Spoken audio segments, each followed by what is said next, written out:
something needs to be tweaked or changed in order to cause the next outbreak to occur. And usually these lead to eventual plateaus where you have to repeat the same cycle until you get the next outbreak to occur. It's typically just something that you can plug and play into what you're already doing. Strategy is a great example of one of these four categories that can lead to that exceptional growth that you're looking for. This is a people/person category. This one makes a monumental difference. Just targeting rich people for him on a year-over-year basis added about $4 million in the first 2 years of him doing that annually. It outgrew and outperformed the entire B2C side of the business in under 2 years with those two new sets of products. Okay, welcome to the video. There's a great lesson when you're talking about getting richer, and it comes down to this concept called outbreaks. To visually demonstrate what I'm referring to, usually in a business, there's durations of time where you're iterating. You're going through cycles to try to figure out what is going to create that next lift, like a substantial lift in additional revenue that the business is not experiencing right now in this current moment. These are usually during durations of time before or after a period of growth. And this is usually a plateau in the business. Like as an example, if you have a business that's doing, let's say like $100,000 a month and you've been stuck there for a long duration of time, you just can't crack more than 1.2 million a year. You might have iterated a lot initially at the conception of that business to get it to that point, and maybe you got stuck a few different times along the way in order to grow it to that level that you've experienced. But once you get there, what you typically did to get to that point, you're having trouble amplifying it. It's not working as well as it historically was. Something needs to be tweaked or changed in order to, cause the next outbreak to occur and to get to the next several $100,000 a month in revenue. So this duration of time is usually like a test window where you're attempting to figure out like what it is that could occur that is going to cause the outbreak. Okay, and the outbreak, simply put, like when you find it, it starts to create a substantial level of growth rather quickly. This would be as an example, once again, you're at that $100,000 a month level and you figured something out. Okay, you'll use one of these four categories I'm going to talk to you about in today's video that could potentially lead and cause outbreaks to occur in your business where all of a sudden you're just flush with additional cash, everything's going exceptionally well. And usually these lead to, eventual plateaus where you have to repeat the same cycle until you get the next outbreak to occur. Specifically in today's video, I'm not going to talk to you about this specific phase here. What I'm going to be talking to you about is the outbreaks themselves and how to actually get an outbreak to occur. That way you can lift that ceiling that you're at. It can be quite frustrating just to constantly run into the wall and to not be able to break through it. So these four different categories I'm going to talk to you about today, they will help you tremendously when it comes to getting that additional revenue that you're looking for. And to be fair, it's important to disclose, I've taught these same lessons to businesses that are at $1 million a month and trying to get $2 to $3, $4 million a month in business. I have a client that does $5.5 million a month, and these same exact principles are still applied to that client to lead to their next outbreak. I have students that are at, once again, $100,000 a month, or maybe a little less than that once again, and they've just kind of plateaued at those points, and they're trying to break through it. They all look collectively at these four different categories in order to lead to their next outbreaks. So let's get started and break each one of them down. To be clear, section number one is pretty simple, okay? And it's easy to understand, it's easy to execute on, and more importantly than anything else, it's typically just something that you can plug and play into what you're already doing. So as an example, strategy. Okay, strategy could be you're already advertising, you're doing a classic like direct response funnel, maybe you're selling something high ticket and it's like a call funnel that you're executing on. A tweak in the strategy could be like there's a new VSL format you could use, like a mini webinar or a mini webinar 2.0, or maybe people, if you look at your Wistia statistics or your Vimeo or YouTube analytics, whatever you're using for your video hosting on that VSL itself, maybe you see that you have a really low play rate and maybe it makes sense to build out a page that's a little longer that takes what's talked about inside of your VSL and break that down into sections of the page. That way more of that information is consumed, which can typically lead to more people taking action. Maybe it's not a funnel strategy at all that you need. Maybe it's an advertising strategy. Maybe once again, you've just been using classic direct response advertising. You hear a guy like myself start talking to you about content advertising strategies where you start replicating your organic sales process via paid ads, and you break down some strategy like my tornado ad strategy, the Venus flytrap, the reverse flytrap, the Forester, the Harvester, any one of these content advertising strategies, and you start to execute on it,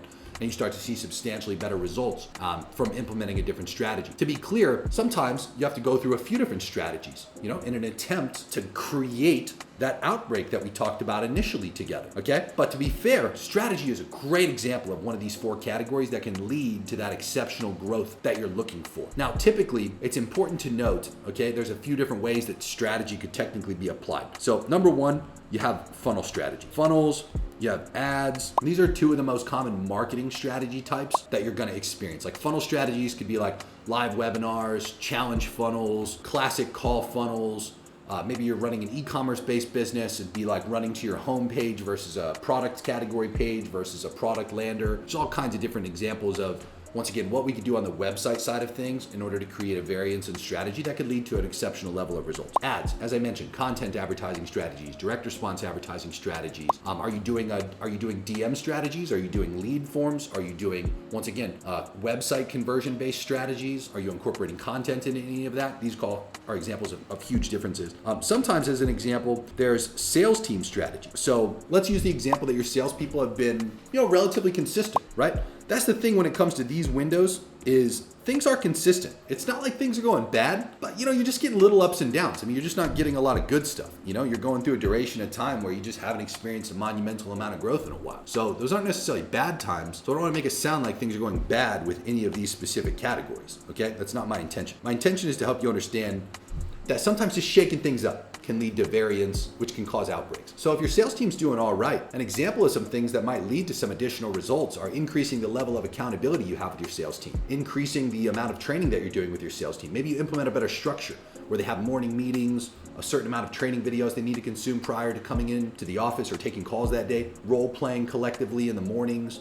Maybe they need more real-time coaching. Maybe they need proper sales management. Simply put, sometimes that's the example of something that can make a big difference when it comes to strategy. In addition to that, strategy can sometimes as well be broken down into the category of how you operationally fulfill. As an example, if I have a strategy tweak to my operations where let's use the example. Normally it takes 3 to 4 weeks for somebody who buys my product or service to experience the result that they hired me to help them generate, to solve the problem that they have. A simple tweak in the strategy to the operations to help them get that result a lot sooner could be the major difference to that individual buying something else from the business a lot sooner, increasing the lifetime value, increasing the upsell rate, increasing the AOV of that product. To be clear, these things make a big difference, okay? And they can lead to outbreaks. So I want to make it very clear, strategy can make a substantial tweak to the overall amount of revenue that a business can experience. Okay, 2, this is relatively similar to what I talked about to a degree because in some instances these can be related, but it is in itself a different category. And this is a people/person category. This one makes a monumental difference. This could be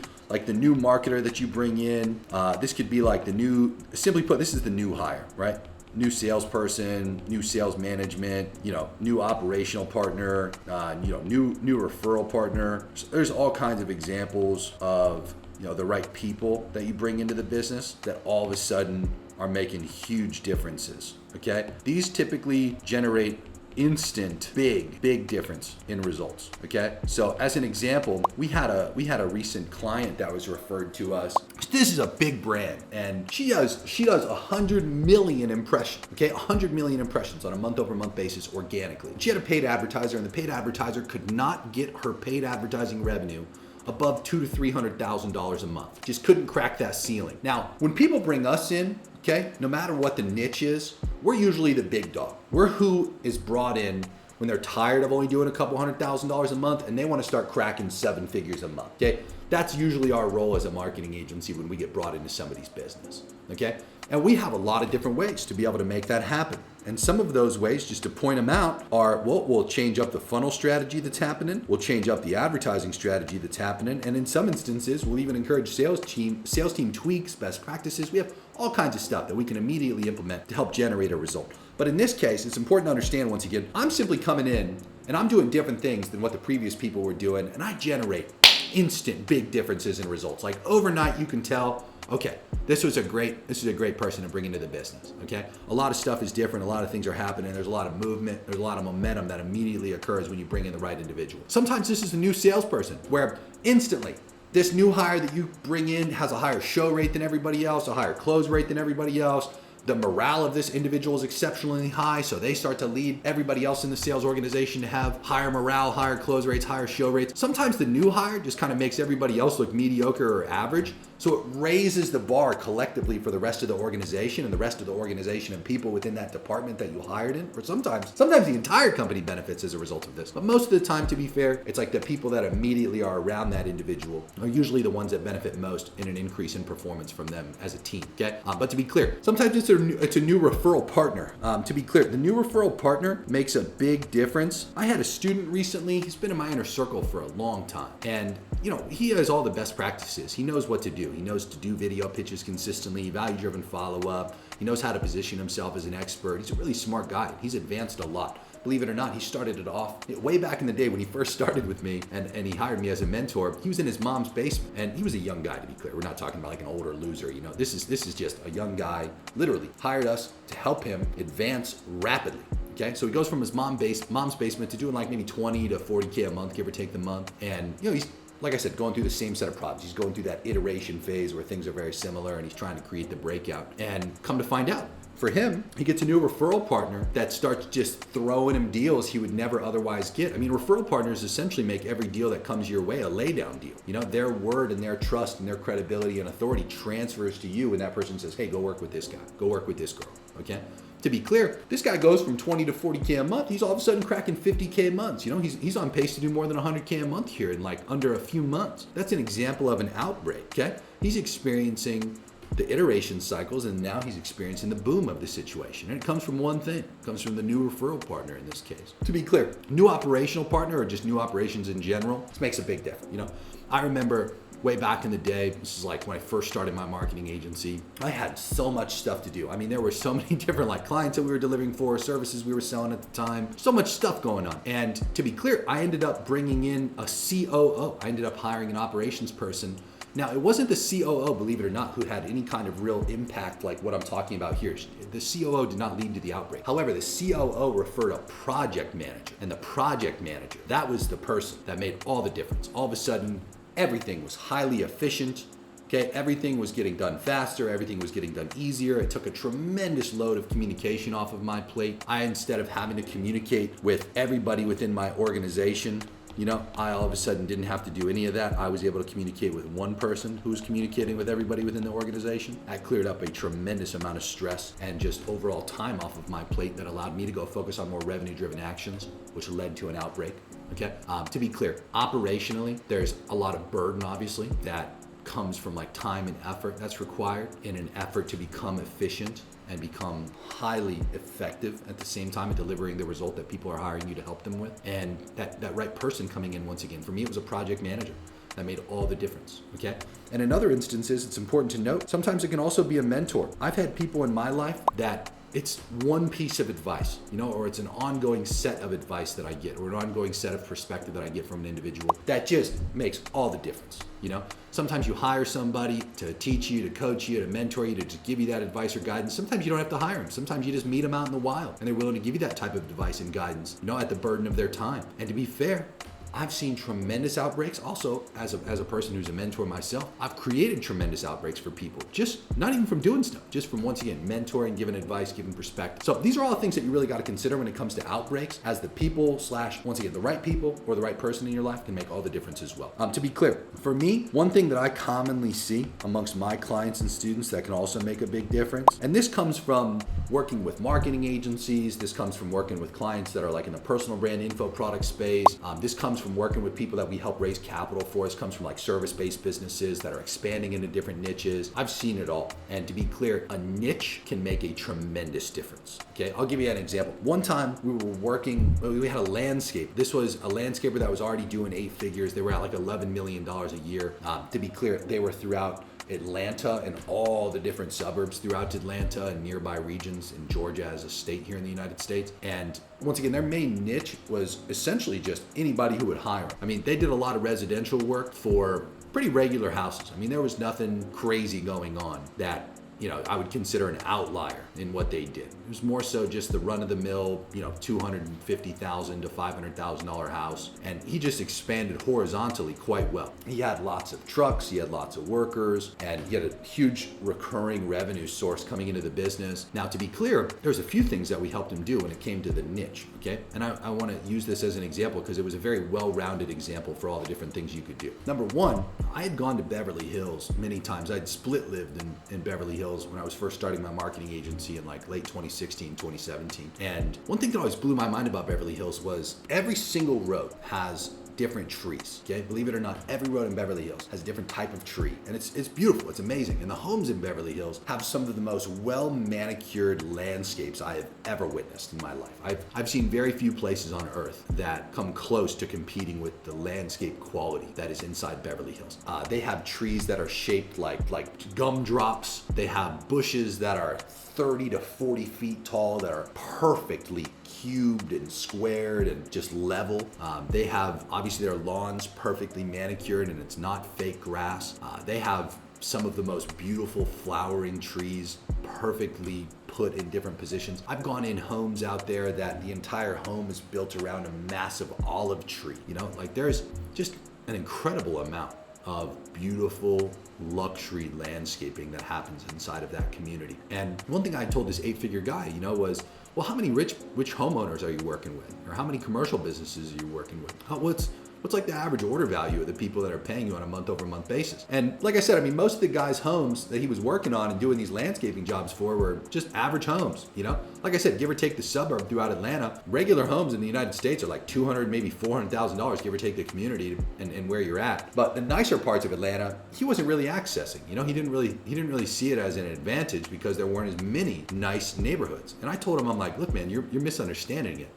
To be clear, as an example of a niche, you have to have a lot. Okay, you have to have a lot of people that you are working with that are paying you lower ticket versus you can have a lower quantity of people that are paying you higher ticket and make the same amount, technically doing less work. And he was like, well, what are you thinking? What do you think I should do? And I just gave him the example of Beverly Hills. I was like, dude, honestly, I think you should take a trip out there and I think you should see for yourself. He had never gone out there. I think you should see for yourself what's happening out there, get some inspiration. It's like telling an artist who makes a specific type of art, like, dude, you should go travel to Europe and check out the Vatican, and walk around and just be amazed by all the different architecture art that exists out there as an example. Or go walk around, if you're like an architect of buildings, go walk around New York City and check out some of the architecture that's there, check out the design work. So this guy flies out to Beverly Hills, okay? He goes around and he calls me up while he's there and he's so excited. He rents a car and he's driving around the hills and he's like, holy shit, dude, I see exactly what you're talking about. This is insane, I wonder how much these people are charging. And I was like, well, why don't you ask a few,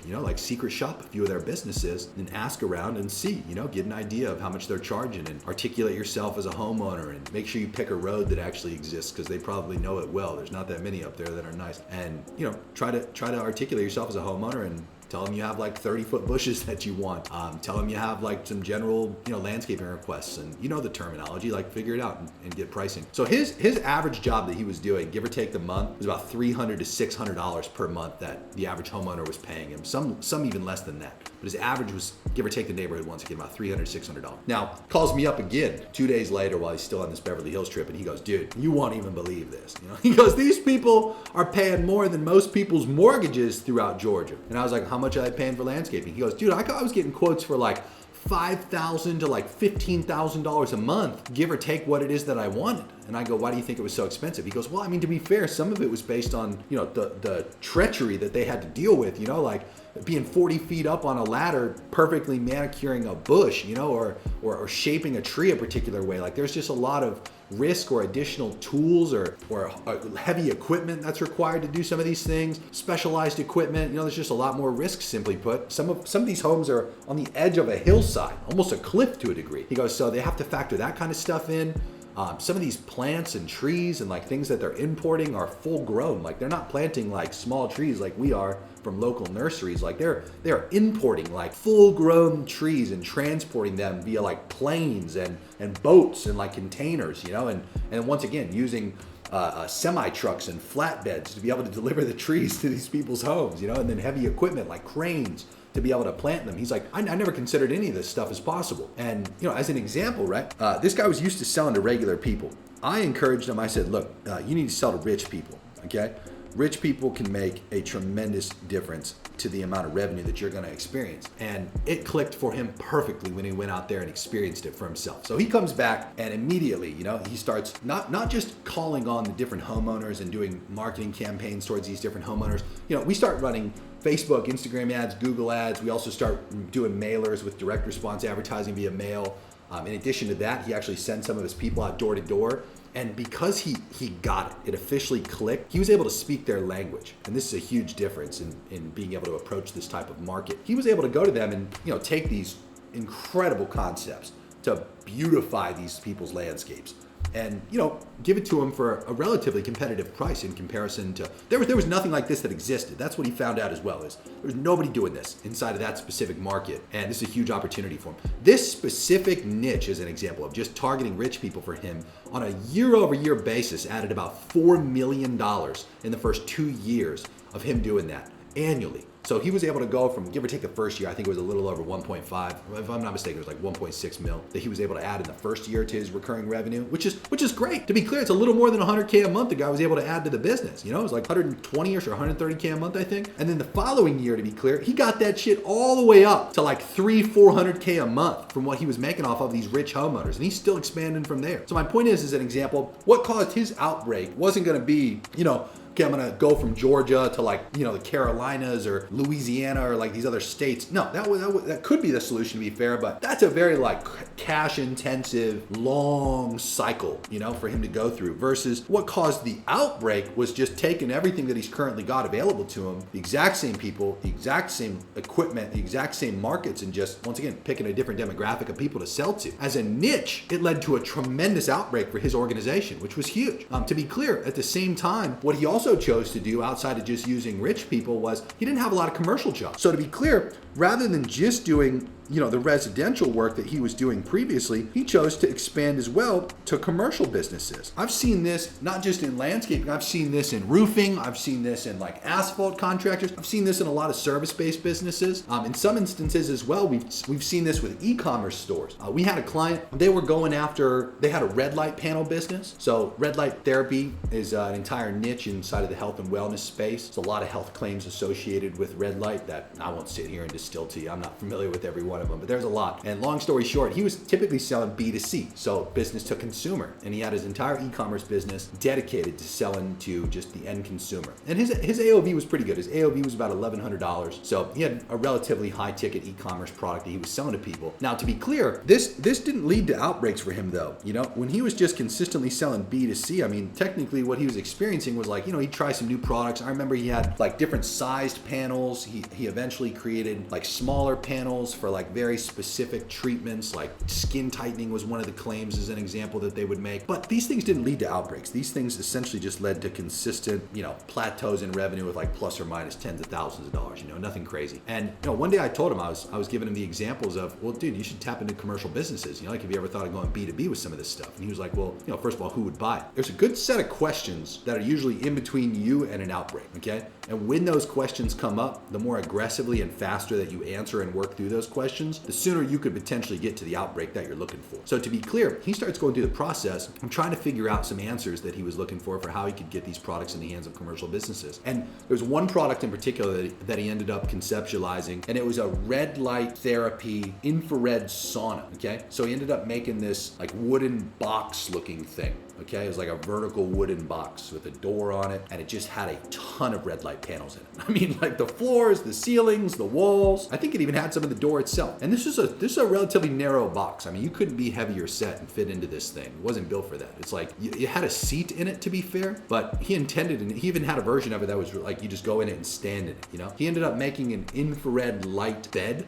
He took a tanning bed, he took all the tanning lights out of it, and he retrofitted it with red light therapy. And that red light therapy bed, that sells for $106,000 per unit, okay? There was a huge demand that he didn't expect. Believe it or not just commercial businesses like these health and wellness centers, med spas, like they started buying it. But in addition to that, rich people started buying it too. It's important to note once again, what can typically lead to your outbreak isn't necessarily always just like a new product or like a new service or something like that, or sometimes once again the people or person could just be another part of your cycle, or the strategy that you're executing could just be another little loop in the plateau. It's important to vary amongst these different approaches and see which one could potentially lead to a great outcome for you in an outbreak. So in this guy's case, once again, that tanning bed and that booth, the booth sold for about $40,000 to $50,000, give or take, whether it was meant to sit down or stand up in. That saved you a little bit of cost because it'd be a little smaller if you just stood up in it. But anyway, point is, opened up a whole new market for him, opened up millions of dollars a year in additional revenue for the guy, increased his AOV tremendously. That's actually a huge piece of his business now. It outgrew and outperformed the entire B2C side of the business in under 2 years of him operating that new business with those two new sets of products. Okay,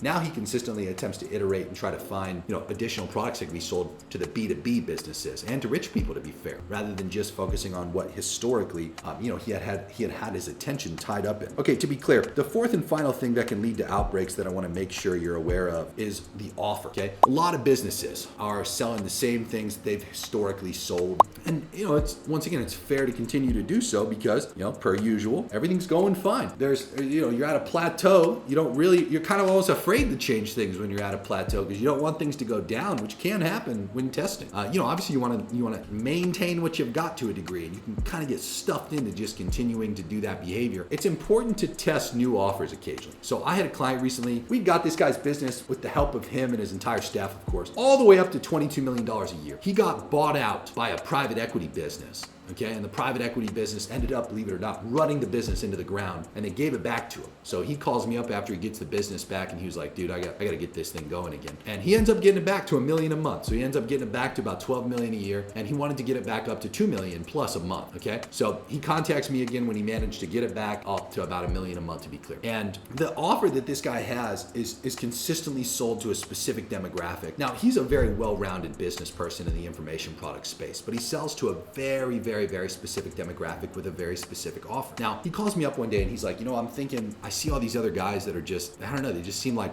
they're selling everything. Like they're selling sales training, they're selling business development training, they're selling just everything under the sun. They're like marketing trainings, all this stuff. And he's like, I'm great at all of those things. However, I'm only selling right now to, this very specific audience. I'm not really teaching him any of those things. I'm just teaching him how to overcome the specific problem. And I was like, yeah, well, what are you thinking? He was like, well, I'd love to come out with a new, I'd love to come out with a new info product that would be specific towards more of this, how to be a better business person. And I told him, I was like, well, I think it's very important that you understand you can do that right now without cannibalizing your existing offer. You don't have to change everything on the front end, which is what most people once again are worried about when they're in these cycles. You don't have to change everything on the front end. All you have to do is just start making more content that demonstrates and puts on display that you're an expert at those things. I was like, this is gonna make your main product look better anyway, because you're essentially he's sold to 14,000 men who struggle and have addiction related issues, and he helps them overcome that problem. And to be clear, all he has to do is just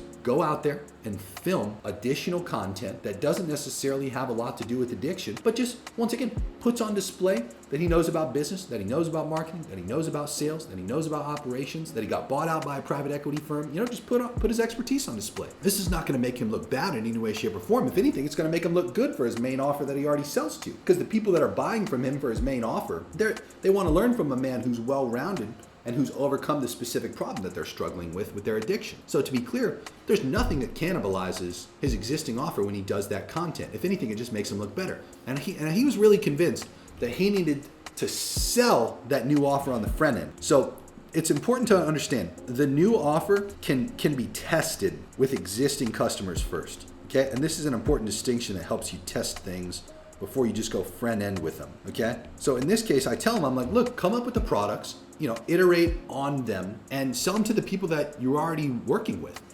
add it to what you're already selling to people, upsell it to people, and this guy has a huge upsell business. Okay, all of his front end revenue, he's very profitable on, to be clear, but he'll upsell things on the back end as an example for like $75,000 or $60,000 per person. So he has great offers already on the back end. However, because he already knew that, he was really thinking and convinced that he needed to do this on the front end and adapt and potentially sell this once again as a front end offer. I told him it makes more sense first to test and iterate on the back end before he just goes out of his way and tries all this stuff on the front end. So to be clear, he's currently in the process of that. But my point is, as an example of this, offer tweaks can lead to a tremendous amount of additional revenue. Offer tweaks can lead to additional revenue sources being opened up. Once again, and like the landscaper that I gave you, his new offer to rich people of doing rich person landscaping, I don't know what else he calls it, but doing rich person landscaping, that's a whole new offer in itself. That opens up a whole new niche for him. But more importantly than anything else, it's a new offer. And the new offer leads to a tremendous amount of additional revenue that can outpace the revenue that your other offers have historically done. Now, there's some businesses that I'm aware of, like I typically have seen this in the information product space. I'll use Ty Lopez as an example. So Ty Lopez is hands down, whether you love him or hate him, he's probably one of the smarter people that you'll meet in your lifetime if you ever get the opportunity to talk with Ty. Now, I've taught in 3 of Ty Lopez's programs. I've had Ty as a client twice now throughout the years, and it's important to note, Ty is a great example of taking an offer that's a trend, playing into it aggressively, in some instances building an entire trend, and then as that trend starts to die down, he won't kill the offer, meaning he won't take it off the market. However, he'll iterate and come up with a new offer based on what people potentially want next. And he does this masterfully well. So as an example, I'll flash back to 2017. Ty is in a position where up to that point, he's had his 67 steps program, which was that, hey, here in my garage video, that's that product. It was 67 different individual lessons, and then there was a bunch of bonus lessons that he added in there eventually to just beef up the course library. But I mean, Ty read, I don't even know how many books. Without exaggerating, Ty's probably read thousands of books in his lifetime at this point. And simply put, he's a really smart guy. Ty's been rich for a very long time, and he was one of the first OG course creators to just take the information that was helping to make him successful, general get richer type lessons from these books he's read and from his experience, boiled it down into a handful of consumable videos that were several minutes to potentially even hours long, and giving somebody access to it for, in this case, his first product of $67. Now, to be clear, 2017 comes around and Ty comes out with this new product. He called it the SMMA, okay? The SMMA was Social Media Marketing Agency. Now, this was a huge opportunity that Ty recognized he could help people join into and become a part of. So Ty starts teaching people how to start essentially marketing agencies specific to social media platforms, running ads for them, posting content and making content for people, just simple stuff like even just handling like DMs or comments, Ty helped create, in a sense, believe it or not, a lot of the marketing agencies that exist today. He sold that program at that time, just within that year, to like 400,000+ people. I remember guys like Logan Paul bought it. There was a lot of people, simply put, from celebrities to just like your run-of-the-mill guy working a job trying to start getting internet money, that bought that program. And to be clear, that program, I won't say the exact amount that it was making Ty, but without exaggerating, I mean, Ty got either close or exceeded 9 figures just off of that one offer as an example. And that absolutely put every other offer he had come out with up to that point to bed. There was just nothing else that even came close to it. It was huge. And to be clear, that business model still is highly relevant today. It still works today. There's absolutely nothing wrong. There's no flaws in that model. Once again, it works exceptionally well. However, you don't see Ty marketing it that much anymore at all. Why? Well, there's a few reasons why. Number one, most people, especially with what Ty recognizes at the scale that he operates at, are looking for something that's like new, something that they can take advantage of, that's also in like the public eye. So as an example, anytime you see something new come out, like as an example, could be crypto, this most recent one has been AI, you'll see people just abandon everything that they're doing and they'll jump on board with becoming like a crypto expert or an AI expert, And to be fair, this is a great opportunity, believe it or not, for some people who are doing something that, once again, is giving them a plateau type result. They're over it, and they want to experience the next level of results in their life and business. And so it makes sense for them to change niches, or change essentially careers to a degree. However, Ty won't bandwagon opportunities like that unless he's an actual expert in it. So as an example of this, one thing that Ty is really good at most recently is buying businesses. Ty has taken huge risks with hundreds of millions of his own dollars, in addition to his business partner Alex, amongst many other people who have joined into Ty's capital fund that he's raised money for, to buy out like big institutions like bodybuilding.com, Pier 1, there's a bunch of other businesses he's bought in addition to that. These are like old school brands that were either going bankrupt from COVID issues or just kind of dying, or just opportunities to buy them because they weren't huge yet and Ty saw opportunity to make them bigger. Now, to be clear, because Ty took the risk and bought those businesses, there's several other smaller influencers that you'd consider like B or even C tier personal brands that just aren't at the level of guys like Ty Lopez, Tony Robbins, Grant Cardone, those kind of guys. However, they're still major in the sense that they're doing like 7 to 8 figures a year in their personal branding businesses. And they build their entire businesses around teaching people specific topics. So like as an example, you can take guys like Roland Frazier, who teaches people how to start buying businesses. You can take girls like Cody Sanchez as an example, who teach people how to buy businesses. These are just 2 influencers I can think of amongst many, many others. Now, to be clear, they're not as big, once again, as people like Ty or a Grant or a Tony Robbins or a Dean Graziosi as an example. Not to say they won't be, to be fair, they absolutely can be. But these people have spent a lot of time and money developing interest around that specific topic of buying businesses. Well, somebody like Ty, he could see that is happening, and he could say to himself, well, I think it makes a lot of sense for me, given that I've bought all these businesses, whether they succeed or fail. He's got a tremendous amount of lessons he can hand down to people, create an info product relative to that, and then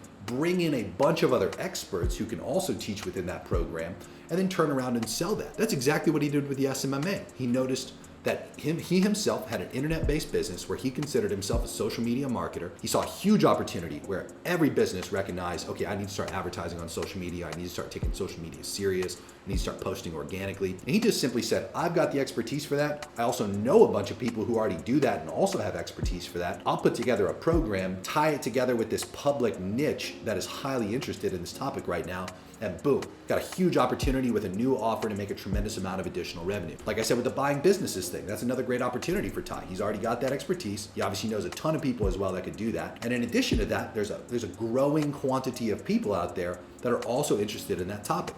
And then boom, you tie these things together. I've seen this happen working in the info product space over the last decade, many times over, with people in the real estate niche. So in real estate, there's a collective conscious of people out there that know that real estate can create wealth. That's one of the top categories that creates millionaires on earth, is real estate. That's a known fact amongst people. It's just something that's already a thought in people's heads. And that saves you a lot of money when it's already a thought in people's heads, to be clear. A new offer that comes out. I remember you've had the wholesale guys. There was a guy that we worked with named Thatch Nugent, who we got to $1 million a month in 60 days. He had a strategy called the Burr strategy. That blew up. We had people who created the rehab flipping space. We've had clients like Tariq El Musa, and I can't even name all the ones that we've worked with that do like the fix and flip style of real estate investing. We've had guys that we've worked with, simply put, that have like every different real estate type niche that you could imagine and name. And then I'll never forget this. It was 2021. It was 2021. I'm at my beach house up 4 hours up the coast from Miami here. And I'm chilling during COVID at this beach house, just away from Miami. And I'm scrolling through TikTok and I find this guy's name's Tom Cruise, not the celebrity. He is a Section 8 real estate investor. And he was doing at the time maybe like $400 to $500K a month, I think, in monthly recurring revenue from just Section 8 properties alone. And he was teaching people how to do it. And I'd never seen anybody talk about Section 8 real estate investing. Now, this would be an example of a new offer, okay, that I had already seen a tremendous amount of success generating revenue for personal brands in the real estate space. Now, a new offer comes along, which is, okay, I can teach you how to invest in Section 8 real estate. For me, bingo, clicked right away. I was like, this guy's gonna be huge. No one else is talking about this. He's talking about this all the time. This is all he ever talks about. And at the time, believe it or not, he was selling a $500 1-hour call. So I booked a call with him because I'm a real estate investor myself. I put some time and energy into it. And I go to, essentially work with Tom, and I pay him $500. I get all my questions answered in the first 30 minutes. And I ask him, I'm like, do you have any kind of info product that you're going to try to sell to me at the end of this call here to support me ongoing? And he was like, no, I don't have anything like that. And I was like, well, let me spend the next 30 minutes telling you what you need to do. So I told him, I coached him through this. He came up in 72 hours after that call with me, he developed his entire information product. He went and filmed dozens and dozens of videos. Today, to be clear, he has an entire community. He has a software that he pairs with it. In the first month of launching that info product, he did $700,000 plus.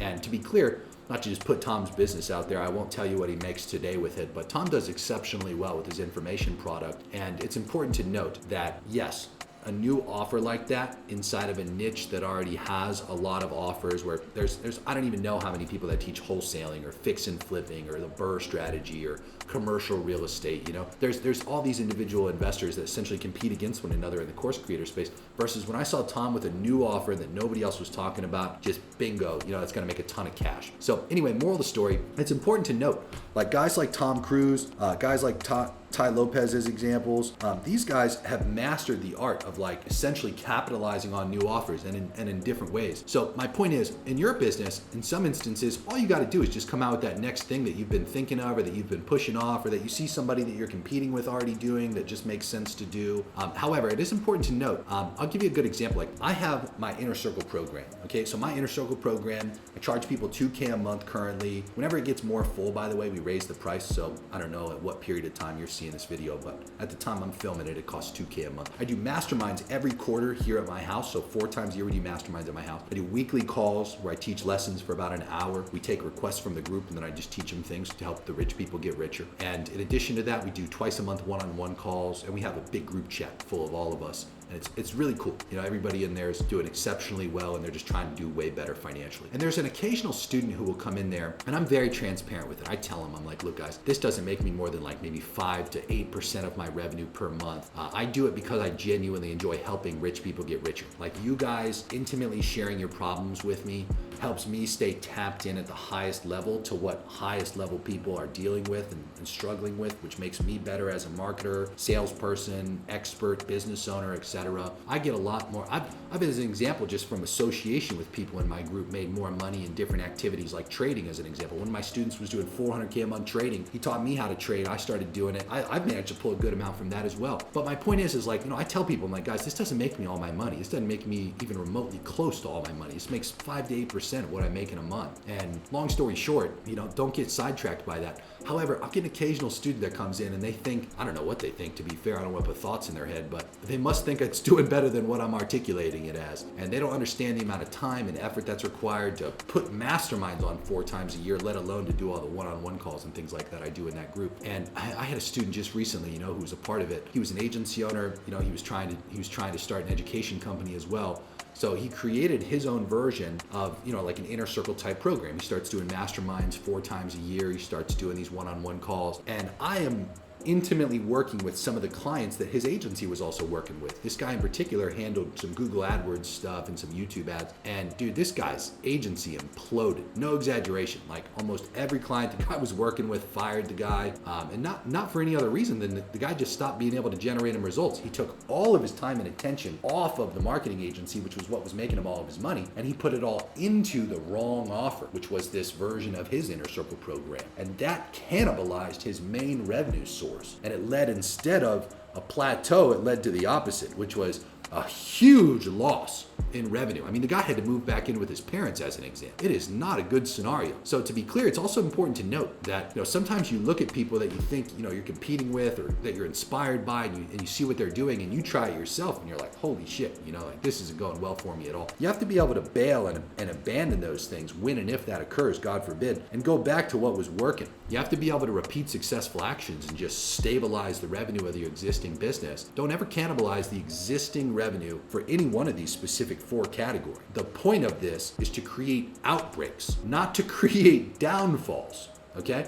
So remember, if you do any one of these 4 categories, whether it's new strategies, hiring new people or a new person, getting involved in a new niche, doing additional offers or changing offers, don't bail on what's already working. You should be repeating successful actions about 90+% of the time in your day-to-day operations. Every single one of these things should be considered as like tests. You don't just go all in on them, you test them and you try to see. What you're looking for, to be very clear with you, is you're looking for signs of the outbreak. So the signs of the outbreak are, okay, things are starting to go better than what they were, instant difference that I can recognize, and there's obviously an uptrend in revenue. Whereas, to be clear and very direct with you, okay, if you're going through the iteration cycle and something starts to lead to a downfall, okay, where you start to experience, instead of an upward trend break, you start to experience a downward trend break, you want to stop doing that. Okay, you want to pull back on that specific action. That way you can stabilize and get yourself back to where you were previously. And then once again, you iterate until you can create the next outbreak, or at least increase the potential for the next outbreak. So everything that I've talked to you about here when it comes to these 4 categories, these are